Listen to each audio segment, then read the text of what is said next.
Hey guys, what's going on? This is Deadly, and today we got some new things to talk about when it comes to DayZ.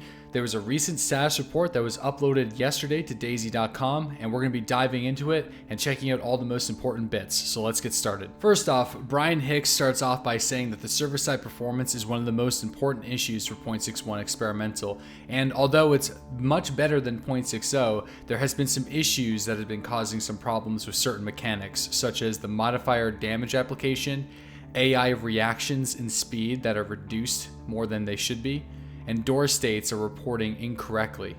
There's also some additional issues with 0.61 that need to be resolved before stable branch, and these include infected vocalizations being too quiet, infected responses to firearms not being correct, infected pushing players through walls, and voice over IP volume being too loud and the adjustments are not being functional. Characters displaying as nude in some situations, gunshot sounds not being played for all players, and some server crashes and adjustments to Predator AI behavior have been corrected and are already live on 0.61 experimental this week. Peter talks about the lighting being reworked and how it affects day and night, specifically at nighttime whenever you have a fire and everything around you turns black. That is obviously not intentional and it will be resolved in the future. There's also an issue with the infected pushing around other survivors that is being caused by the old player controller. All of the infected have been moved to the new animation system, which is causing the problems interacting with the old one. So these issues are probably still going to be in the game until the new player controller is implemented in the future, and they hope that will reduce the issues with infected and survivor encounters,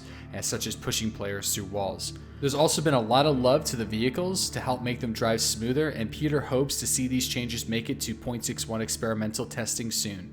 Fido briefly talks about new visual effects, specifically with the terrain light reflections, variable color of trees, and new technology for rendering in skyboxes.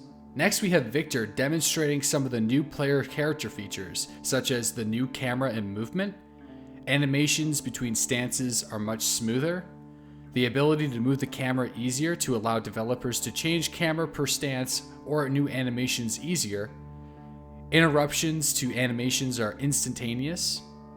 The way characters look around is also different, and it changes the character's position and body movement changes based on how you're looking around in the world. And gestures and animations have been divided into two different groups, full body and half body. This allows half body animations like eating or taking pills to happen while you're actually walking and moving around the map. And lastly, Adam talks about the need to finalize important parts of the map so there can be a solid ground for central loot economy tweaks.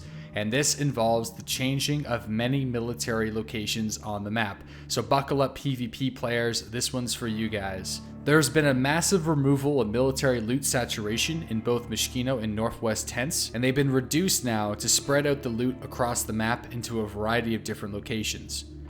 Mishkino has been reduced to 1/4 of its current size, but the surrounding areas and hills remain the same for now.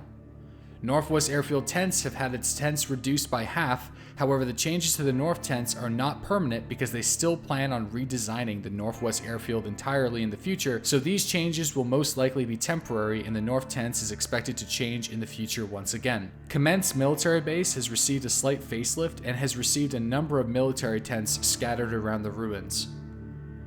Tizzy Military Base is being designed to become the primary military location on the map, and there's been a large military camp added to the perimeter of the base that has been designed with long-term survival in mind by the inhabitants. Tizzy will still receive updates over time, however, because they're not quite done for the area, but in the end, this will be the primary PvP location, or the planned primary PvP location by the developers. 9 new military locations about the size of Pasnes Novi and Starry tents have been added around the map, but their locations remain a secret. These changes might be added on 0.61 experimental, if not, then it will be on 0.62 confirmed. As for the DayZ Trello, the only new thing that has been added is a new eating animation, as you're seeing right here, and the ability to actually make like the OK symbol as well, which will most likely become a gesture.